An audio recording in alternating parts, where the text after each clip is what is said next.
क्या आप जानते हैं डीएनएस क्या है और इसका क्या काम है? अगर नहीं जानते तो यह वीडियो आपको जरूर देखनी चाहिए। आज मैं डीएनएस के बारे में आपको बताने वाला हूँ कि डीएनएस क्या होता है और यह कैसे काम करता है।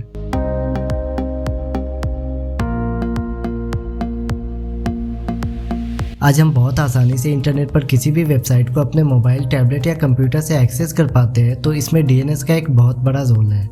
हम हर रोज डीएनएस का यूज कर रहे हैं, लेकिन फिर भी हम में से कई लोगों को इसके बारे में पता नहीं हो। जैसे कि आपको पता है कि हमारा कंप्यूटर हम इंसानों की लैंग्वेज नहीं समझता, यह सिर्फ नंबर्स को पहचान सकता है 0 और 1 के फॉर्म में, जिसे बाइनरी डिजिट कहते हैं। इंटरनेट पर भी अगर हमें किसी भी वेबसाइट या वेब पेज को एक्सेस करना हो तो इसके लिए भी नंबर्स की रिक्वायरमेंट होती है, जिसे आईपी एड्रेस कहा जाता है। हमारे पास डीएनएस यानी कि डोमेन नेम सिस्टम है, जिसकी वजह से हमें इन नंबर्स को याद नहीं रखना पड़ता है। डीएनएस का काम डोमेन नेम को आईपी एड्रेस यानी कि नंबर्स के फॉर्म में ट्रांसलेट करना है। इंटरनेट से कनेक्टेड सभी डिवाइस में एक स्पेसिफिक आईपी एड्रेस होता है। डीएनएस सर्वर के कारण हमें IPv4 या ज्यादा complicated new alpha numeric IP address यानी कि IPv6 को याद नहीं रखना पड़ता। फॉर एग्जांपल, जब हम किसी भी डोमेन नेम को वेब ब्राउजर में टाइप करते हैं तो डीएनएस उसको आईपी एड्रेस में कन्वर्ट करता है, ताकि वेब ब्राउजर यह समझ सके कि आप इंटरनेट पर कौन सा वेब पेज एक्सेस करना चाहते हैं। अब आप खुद देखिए, हमें डोमेन नेम याद करना कितना आसान है, जबकि आईपी एड्रेस याद करना कितना मुश्किल है।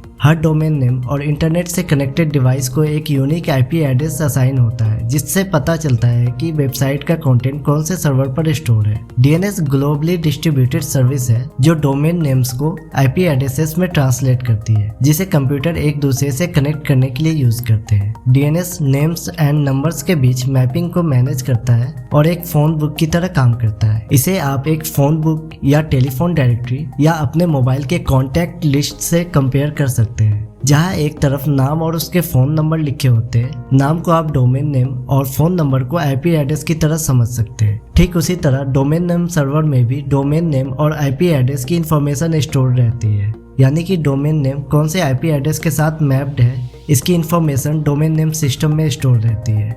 अब यहाँ पर एक क्वेश्चन आता है कि दुनिया में बहुत सारे वेबसाइट है, तो क्या इन सभी की इंफॉर्मेशन किसी एक डीएनएस सिस्टम में स्टोर होगी?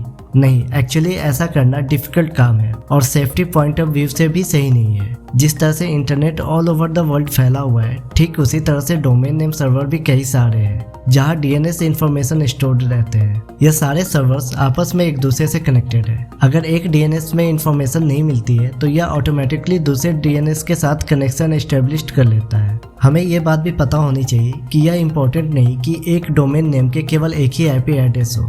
कई डोमेन नेम एक या एक से ज्यादा आईपी एड्रेसेस के साथ कनेक्टेड भी हो सकते हैं। आज से ऑलमोस्ट 40 इयर्स पहले जब इंटरनेट का साइज छोटा था, तब बहुत कम वेबसाइट्स और डिवाइसेस हुआ करते थे जिनका आईपी एड्रेस लोगों के लिए याद रखना आसान था। लेकिन जब नेटवर्क का साइज बढ़ता गया और वेबसाइट्स के नंबर्स भी, तो इन सभी के आईपी एड्रेसेस को याद रखना बहुत ही डिफिकल्ट काम हो गया था। इस प्रॉब्लम को सॉल्व करने के लिए 1980s में पॉल मोकापेट्रिस नाम के एक कंप्यूटर साइंटिस्ट ने डोमेन नेम सिस्टम बनाया, ताकि वेबसाइट को ह्यूमन रीडेबल नेम दे सके, जिसे याद रखना हम इंसानों के लिए आसान हो। ऑल्दो आप आज भी आईपी एड्रेस के थ्रू किसी भी वेबसाइट को ओपन कर सकते हैं, लेकिन शायद ही आपको किसी वेबसाइट के आईपी एड्रेस के बारे में पता होगा। इन जनरल हमें इसकी जरूरत भी नहीं है, लेकिन फिर भी आपको यह जरूर जानना चाहिए कि डीएनएस काम कैसे करता है, ताकि आप इसे अच्छी तरह से समझ सके। जब हम ब्राउजर के एड्रेस बार में किसी वेबसाइट की एड्रेस यानी कि डोमेन नेम जैसे youtube.com इंटर करते हैं, तो सबसे पहला काम उस डोमेन नेम का आईपी एड्रेस सर्च करना होता है। इसके लिए यह सबसे पहले ब्राउजर के कैश मेमोरी को चेक करता है। अगर आप इससे पहले youtube.com को ओपन कर चुके हैं तो इसका आईपी एड्रेस आपके ब्राउजर के कैश मेमोरी में स्टोर होगा। अगर ब्राउजर के कैश में आईपी एड्रेस मिल जाए तो इससे वेबसाइट ओपन हो जाता है। लेकिन ब्राउजर के कैश में आईपी एड्रेस की इंफॉर्मेशन स्टोर नहीं है तो यह आपके कंप्यूटर के ऑपरेटिंग सिस्टम को रिक्वेस्ट ट्रांसफर करेगा।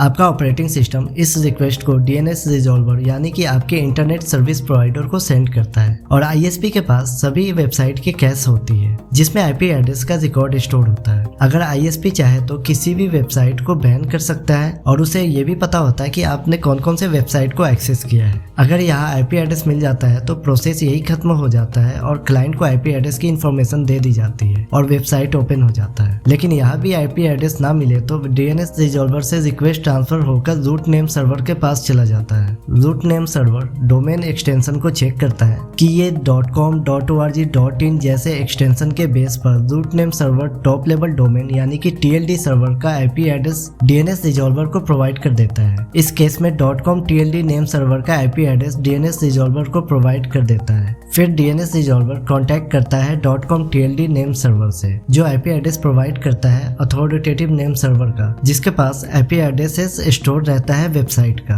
और finally authoritative name server IP address provide कर देता है रिक्वेस्टेड वेबसाइट यानी कि youtube.com का, और DNS रिजॉल्वर इस इंफॉर्मेशन को स्टोर कर लेता है अपने कैश मेमोरी में फ्यूचर यूज के लिए। जब IP एड्रेस सर्च कर लिया जाता है तब इसे क्लाइंट यानी कि आपके कंप्यूटर के ऑपरेटिंग सिस्टम को प्रोवाइड कर दिया जाता है। ऑपरेटिंग सिस्टम इसे वेब ब्राउजर को फॉरवर्ड कर देता है, तब वेब ब्राउजर कांटेक्ट करता है यूट्यूब सर्वर से और लोड करता है रिक्वेस्टेड वेबसाइट जो youtube.com है, जिससे वेबसाइट ओपन हो जाता है। इसके साथ ही IP एड्रेस को ब्राउजर के कैश में स्टोर भी कर लिया जाता है ताकि नेक्स्ट टाइम ये सारा प्रोसेस फिर से ना करना पड़े। यहाँ पर आपने देखा कि एक IP एड्रेस को ढूंढने के लिए इतना लंबा प्रोसेस फॉलो किया जाता है, लेकिन कमाल की बात यह है कि ये सारे स्टेप कुछ ही मिली सेकेंड्स में ही कंप्लीट हो जाते हैं। अब आपको पता चल गया है कि आखिर DNS क्या है और यह कैसे काम करता है। मुझे उम्मीद है कि आपको डोमेन नेम सिस्टम के बारे में यह इन्फॉर्मेशन पसंद आई होगी। आप अपने थॉट या एडवाइस नीचे कमेंट सेक्शन में लिखकर बता सकते हैं। आपका ये वीडियो देखने के लिए बहुत बहुत धन्यवाद।